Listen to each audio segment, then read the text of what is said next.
daytime version of me has his answers rehearsed. He smiles on cue and means it just enough to pass. But something in the air changes after midnight, like the city finally exhales and says, okay, now talk. And I don't know if it's the dark or just the absence of an audience, but the version of me that only lives past 12 is the only one who doesn't lie. These are the confession hours, when the signal drops and the self comes through. The frequency nobody broadcasts on, because the truth only travels after 2.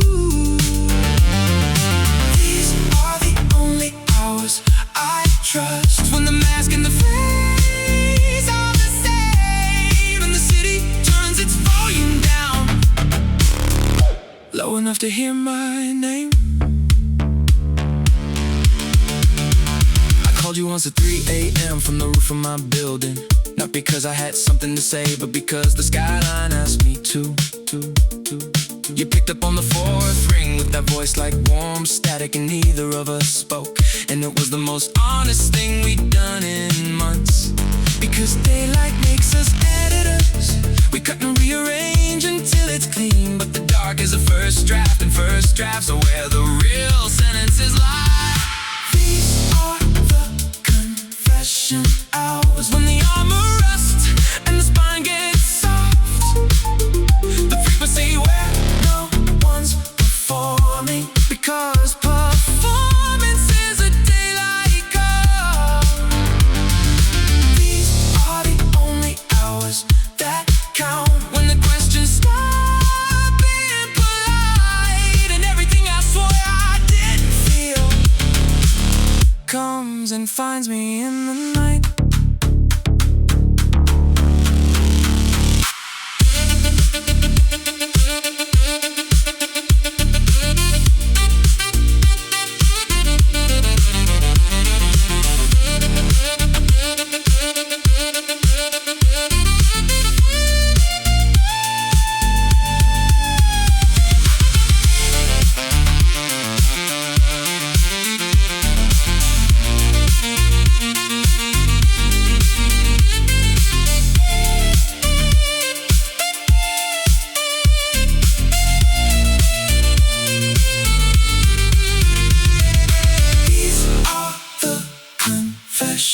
Hours, and I don't want the sun to save me from them.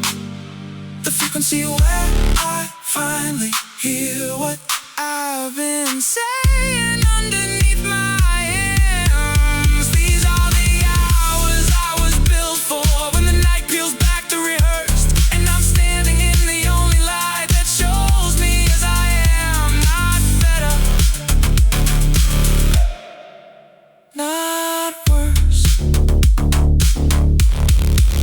just first.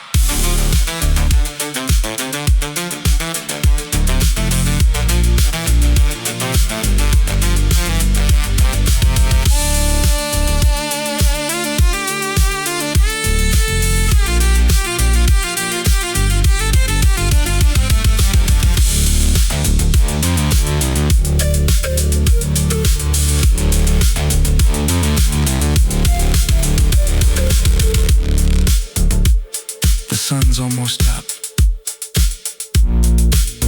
I can feel it in the frequency shifting, and the version of me that survives the morning is already putting his costume back on.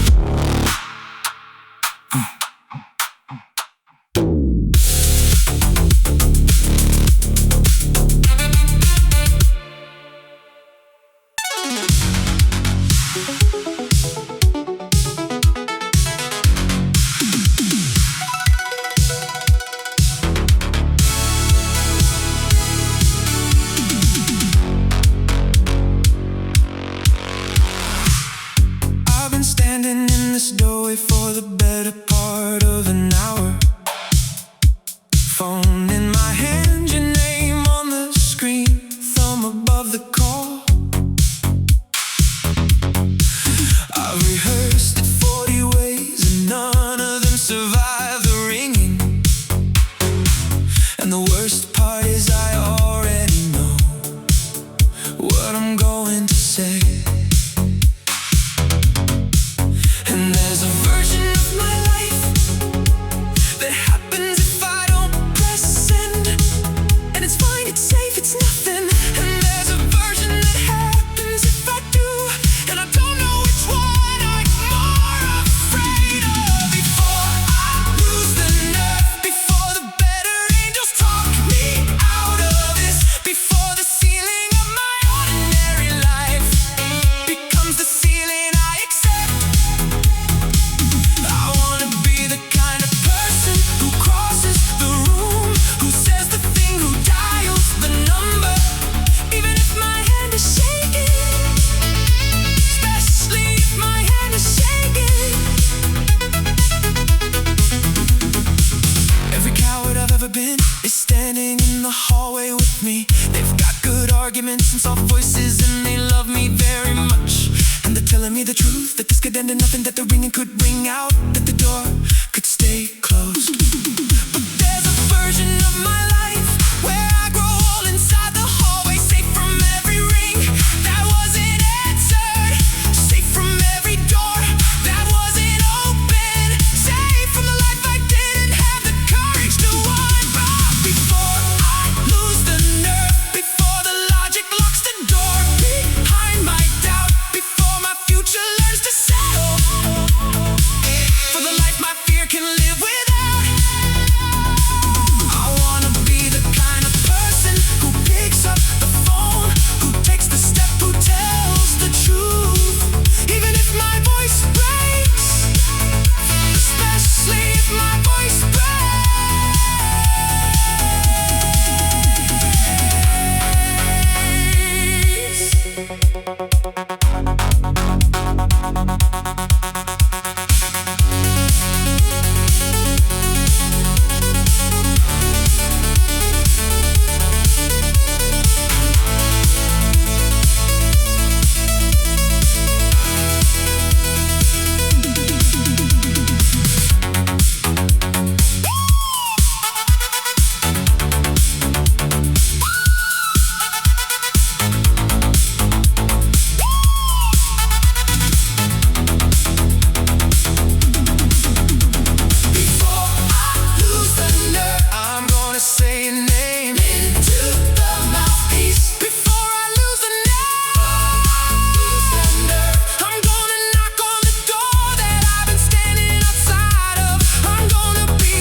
I found a photograph beneath the seat of the car I sold last summer. Your hand on the dashboard, rings catching the last of the sun. We would drive into something, I don't remember what, just the feeling of the highway opening up, like it was only built for us. I think it was August, I think we were happy. I think the gas station outside Bakersfield had a neon sign that buzzed the key of D. And you said, that's the saddest note there is. And I didn't understand yet, but I saved it.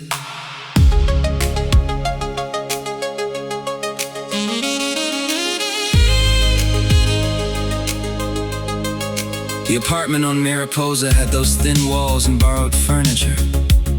We hung Christmas lights in July because the overhead was broken.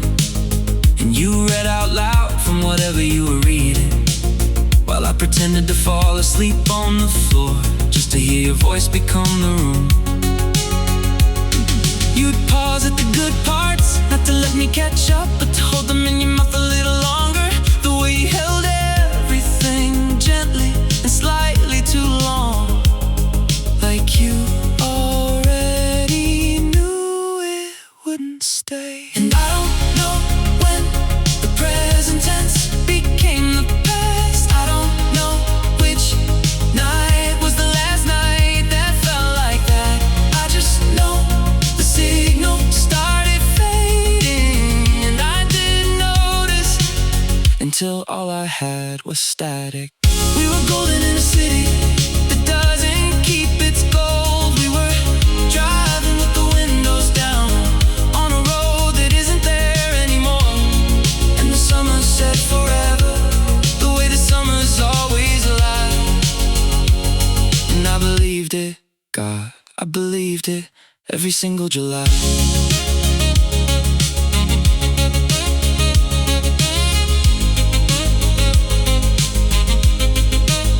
I drove past the building last October. They turned it into something new. I didn't read the sign, but the tree out front still drops the same leaves on the same cracked sidewalk. And for a second, the whole decade rushed up through my shoes. You can't go back, everybody knows you can't go back, but nobody tells you that sometimes a place goes back to you, uninvited, in the middle of an ordinary afternoon, and just levels you. I wonder if you still read out loud. I wonder if you know the photograph is gone. I wonder if you ever drive through Bakersfield and hear a buzzing sign and think of nothing or of everything. I hope it's everything. I hope the sadness of it is the kind that proves it mattered, the kind that lives right next to joy. So close they share a wall, those thin walls, like Mariposa. I don't know when the present tense became the past. I don't know which night was the last night that felt like that. I just know the signal started fading, and by the time I reached for it, there was nothing left to hold but the reaching. We were golden in a city that doesn't keep its gold. We were infinite and terrified on a road that isn't there anymore. And the summer said forever, the way the summer's always alive. And I believed it, I still believe it, every single July.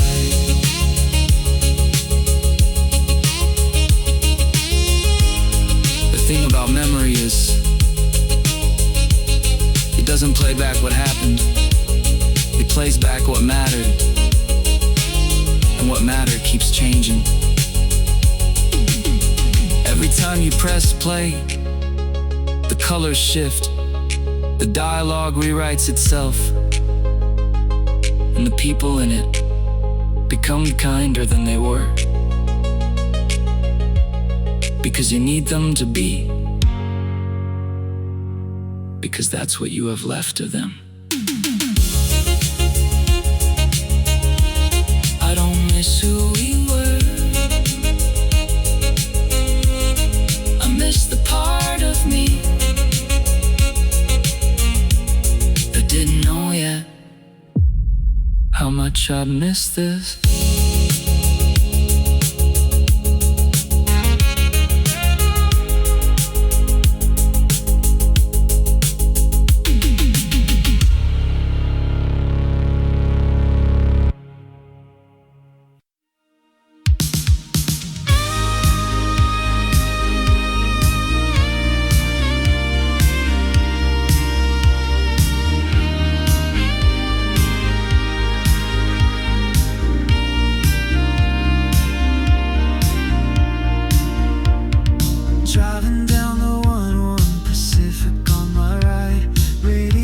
playing softly as we chase the fading light. You're wearing that sundress from the vintage store we found on Venice Beach last summer when our love was coming down. The palm trees cast their shadows on the windshield of my car as we follow distant dreams beneath the evening star. Sometimes I wonder if we're chasing ghosts of movies that we saw when we were young.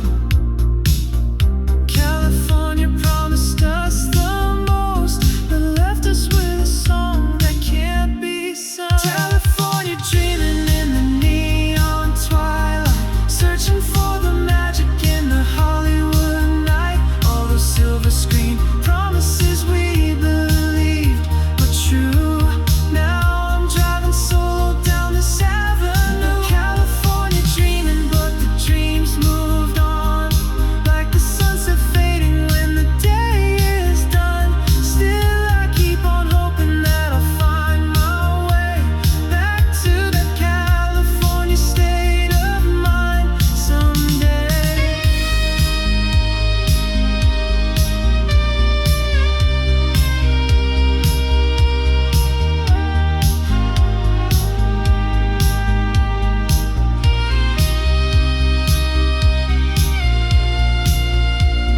Coffee shop in Silver Lake, we used to write our plans on napkins stained with optimism from our younger hands. The barista still remembers how we'd sit there every day, talking about the screenplay that would take us all the way.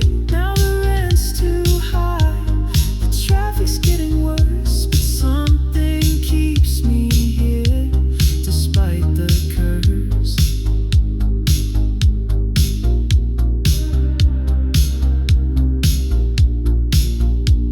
Maybe I'm addicted to the way it breaks your heart, then builds you up again with neon light. California's always been a work of art that's most beautiful from far outside. California dreaming neon twilight, searching for the magic in the Hollywood night. All those silver screen promises we believed were true. Now I'm driving solo down this avenue. California dreaming, but the dreams moved on, like the sunset fading when the day is done. Still I keep on hoping that I'll find my way back to that California state of mind someday. The orange groves are gone, replaced by shopping malls. But when the sun goes down, I still can hear it call. That California promise whispered on the breeze, that tells you to believe in what you cannot see.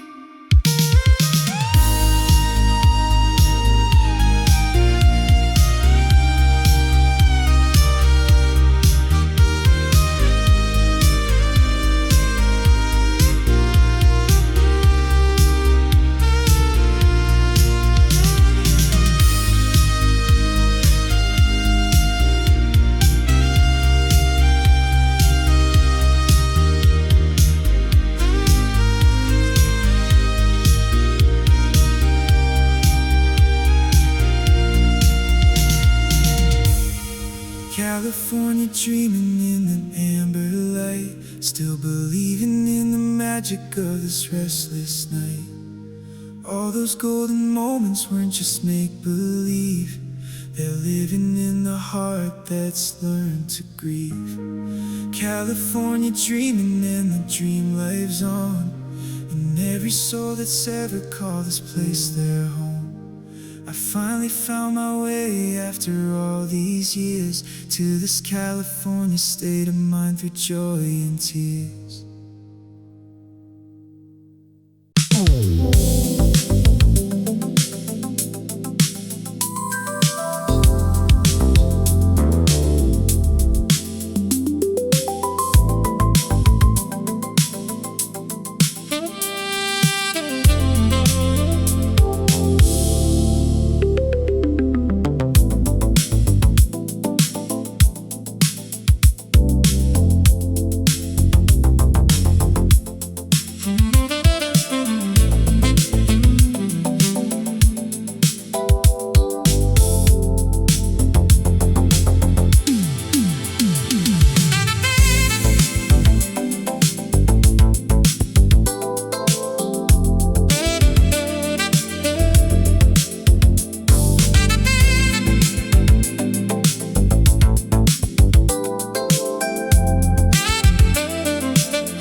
Every Friday they'd light up the stadium, and the whole place showed up.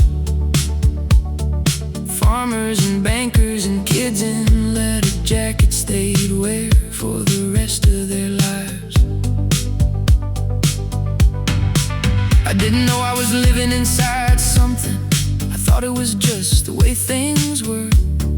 The bleachers, the bonfire, the back of a Ford. Turns out that was the whole American poem, and nobody told us we were reading it. Welcome to the Friday night economy, where the currency is everything we had, where the quarterback and the girl behind the register are both kings of somewhere for an hour, where the parking lot is holy and the radio is scripture, and everybody knows your name because there's only one of everybody. Welcome to the Friday night economy, paying memories, spending blood. This is where we were. Tommy Parsons wrecked his dad's Camaro on the curve out by the quarry. Nobody died and nobody learned and nobody ever talked about it again. Sarah Keane sang the anthem at every home game from 6th grade through senior year, and the whole town stood up whether they liked her or not, because that's what you do. We had a vocabulary for everything. The barn, the bridge, the back road, the bend. The places had names that only we knew, and the names had stories, and the stories had weight, and the weight was the town, and the town was us. Welcome to the Friday night economy, where the currency is everything we had, where the homecoming queen and the mechanic's son are both somebody's whole entire world for a little while, where the parking lot is holy and the radio is scripture, and the water tower has initials carved into it that still mean something to somebody somewhere. Welcome to the Friday night economy, paying memory, spending blood. This is where we were.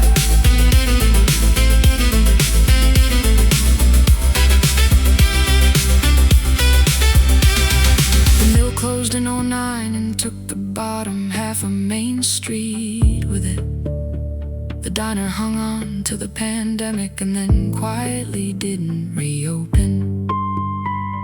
The football team only fills half the bleachers now on a good home game, and the kids in leather jackets look at us like we're a language they don't speak.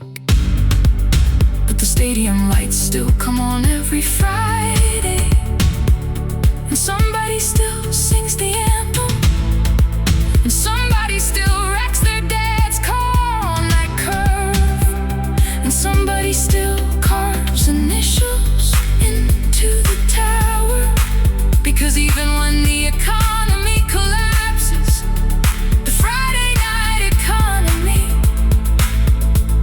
remembers itself.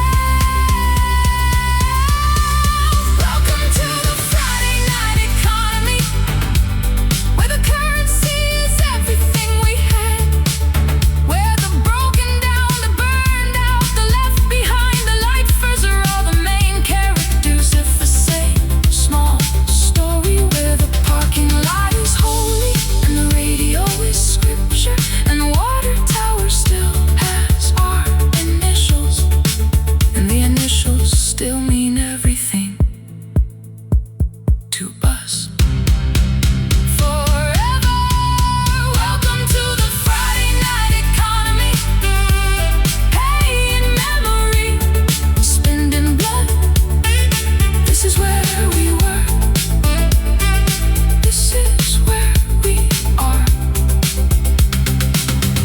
is where we'll always be.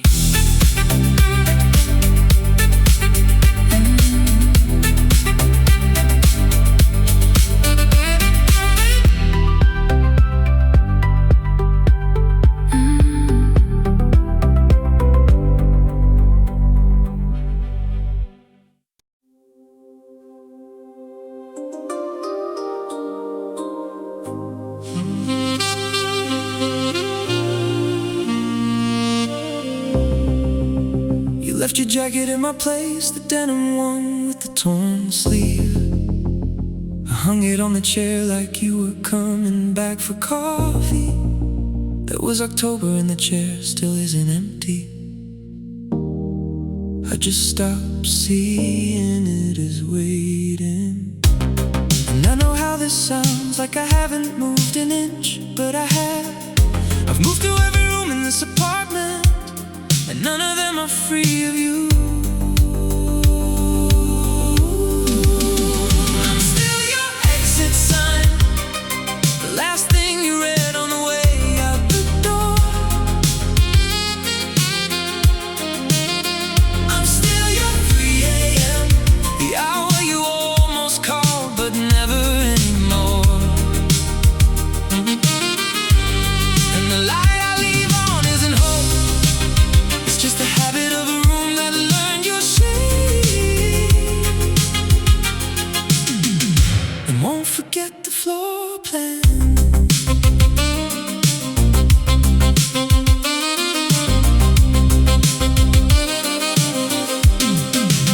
My friends say you seem better, and I let them think they're right. I've gotten good at laughing in the places laughing goes, but there's a frequency below the one that people hear, and mine still hums the vowels of your name. And I don't check your page at night, I've made my peace with the algorithm, but peace is just a word for the war you stopped fighting, not the war that stopped. I'm still your exit sign, still glowing green above a door you'll never use. I'm still your 3 a.m., the hour this city sounds like us and only us. And the light I leave on isn't hope, it isn't grief, it's something with no name, a kind of loyalty to a room that used to hold us both. I saw you at the farmer's market on Alameda.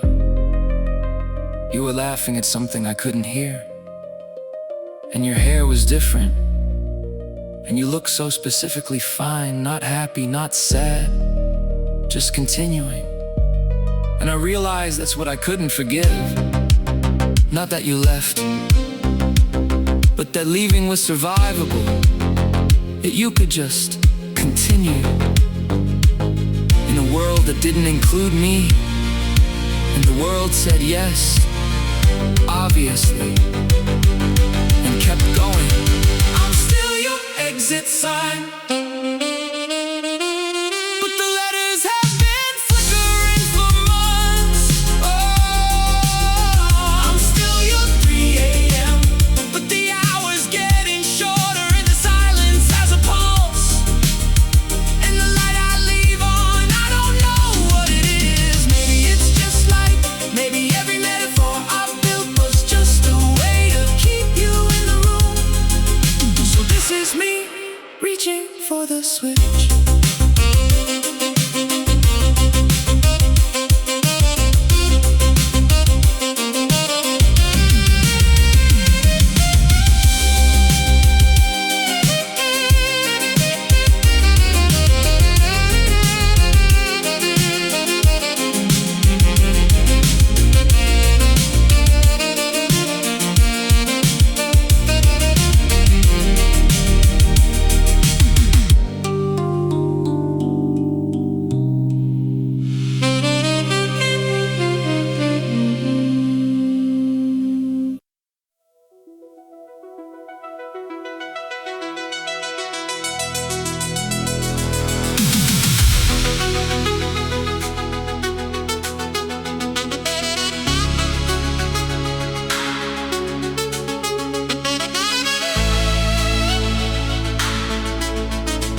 2014. They said they built condos, but it's still just a fence and a field. I learned to kiss in the parking lot by the Sears entrance. Lauren Reed's root beer lip gloss. I was 15 and terrified, and the whole world was that parking lot. My parents sold the house the year my father's back gave out. New family painted the door red, it was always green. I don't know why, that's the detail I can't get past. Not the rooms or the art, just the color of the door, like they corrected something that wasn't wrong. And I keep catching myself in mirrors I don't recognize. Same face, but the math is different. The eyes are the same, but they've seen the answers to questions I was still enjoying asking. We grew up slow and then all at once, like a Polaroid left in the sun. Every year took a color away, but we didn't see it fading. We were busy being young. We grew up in the spaces between who we said we'd be and who the calendar decided, and the distance between those two people is everything I write about and nothing I can fix. My best friend from the baseball team sells insurance in Modesto. We talk once a year and it's warm but it's careful, like handling something old that might not survive being held too tight. We don't mention the summer we biked to the reservoir, or the night we slept on his roof and named the satellites. Because if we mention it, we'd have to admit that those two kids on the roof would not recognize us. I found my senior yearbook in a box I was throwing away. The handwriting inside all says don't ever change, and the cruelest thing about that is that we meant it. And I keep measuring today against a version of the world that doesn't exist anymore. And maybe never did, maybe it was always leaving, and I just called it staying, because I didn't have the word yet. We grew up slow and then all at once, like a Polaroid left in the sun. Every year took a color away, but we didn't see it fading. We were busy being young. We grew up in the margin between the weight of what we lost and the grace of having had it, and I still don't know which one is heavier, but I carry them both in the same hand.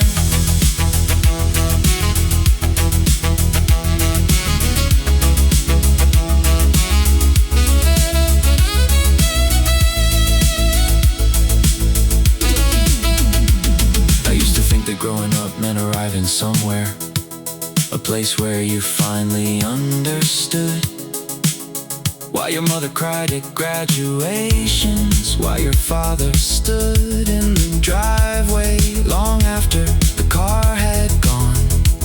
I'm here now, I'm at the place, and it isn't a place at all. It's just a view from far enough away to see how small and bright it was. The whole thing, all a lit, small and bright, like a lit window from a passing train. We grew up slow and then all at once, like a Polaroid no one remembers taking. Every year took a color away, and the ones that are left are more beautiful for what's missing. We grew up and the proof is that it doesn't make us smaller to say so. It makes us the thing we couldn't see when we were still inside it. We grew up, and the world we grew up in grew into something else, and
Past the building where I said I'd have an office by 30.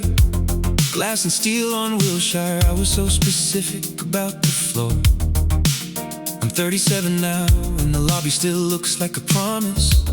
I just forgot that promises you make to yourself still count. And it's not that I failed, it's that I arrived somewhere. And it's fine, it's a life, it's enough. But enough is a word that only means something when you've stopped believing in more. I had blueprints for a version of my life that doesn't live here. I had a name picked out for who I'd be, and he never showed up. And the life I built instead has walls and windows and a door that locks, and people in it who love me, and I love them back. And still I check the mail some mornings for a letter from the version of me who made it to the 17th floor. Just to know he's out there, just to know the building wasn't only glass.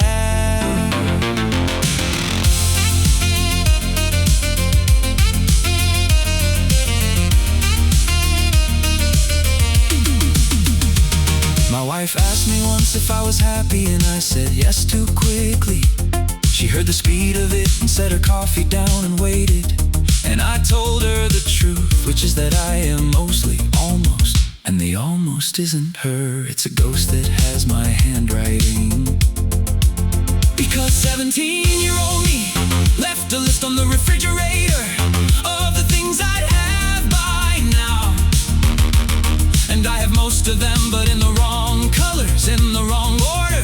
And the list is in a handwriting I can't do anymore. I have blueprints for a version of my life that looked like confidence. I had a schedule for becoming whole, and the schedule expired. And the life I built instead is furniture I chose and meals I've learned to cook. And a daughter who looks at me like I'm the finished product, and I can't tell her that I'm still waiting for the man her father was supposed to be, to walk through the door and take over, because he was supposed to be better at this.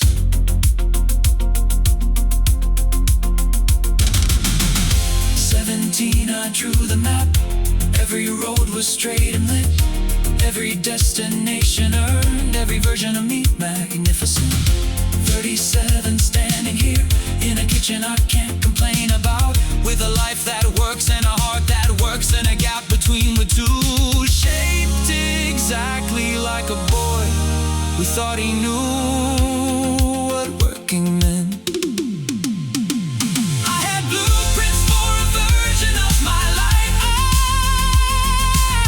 I lost them, or I built something over them, or they became the foundation. I can't tell anymore. And the life I built instead is not the one I drew at 17. It's not the one I drew at 17. But 17 didn't know all the Tuesday night could hold.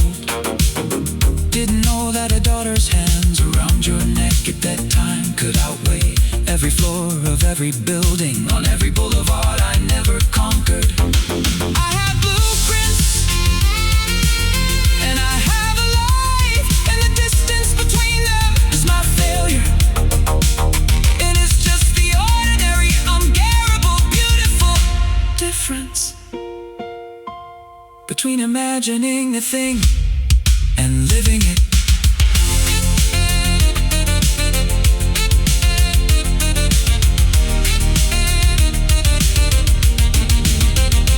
Living it.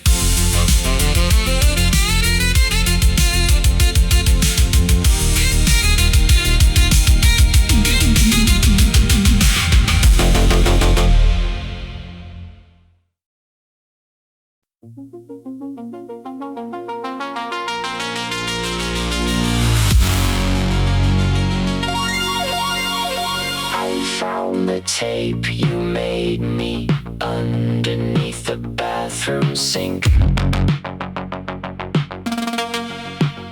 Your handwriting on the label, faded but specific. Side A was every song you thought I needed to survive the winter. Side B was just you talking in your kitchen after midnight. And the tape still plays, but the oxide is thinning, and your voice drops out in the places I need it most. And I can't tell anymore if the gaps are the tape or the memory. We were broadcast on a frequency that doesn't exist anymore. We were recorded on a format the world has stopped making players for. And the love was hi-fi, but the medium was not, and everything we were is losing signal frame by frame by frame, until the warmth is all that's left. And the warmth is almost enough. My mother kept our home movies on a shelf above the dryer. I watched them once a year until the colors started shifting. My father's red jacket turned orange, then yellow, then gone. His face stayed longer than his colors did. The last thing the format let go. And I watch it knowing every play degrades it more. That loving something recorded means choosing between keeping it and experiencing it, because the tape remembers every time you press play and forgives you, but it doesn't forget it. We were broadcast on a frequency that only worked when both of us were tuned in. We were recorded on a format that was already obsolete when we pressed record. And the love was hi-fi, but the medium was us, and everything we were is losing signal. Generation after generation, copied from the copy of the copy, until the noise becomes the song. And I love the noise, because the noise is where you live now.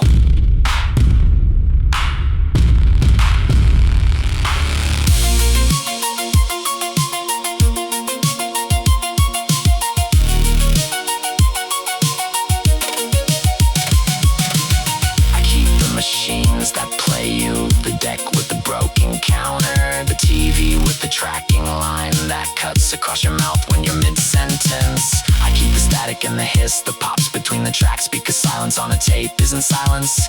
It's the room, it's the air that was in the room when you recorded it. And the air is still warm 20 years later. The air is still warm. We were broadcast on a frequency, and the frequency is fading, but it's ours. Recorded on a format, and the format is the faithfulness itself.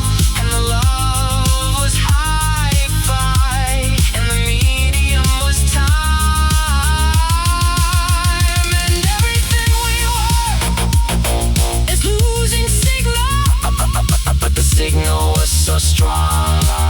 The ghost of it still heats the room, still holds the shape of your voice, and magnetic dust on plastic ribbon. And I'll play it until the oxide is gone, and then I'll play the silence after, because even the silence was yours.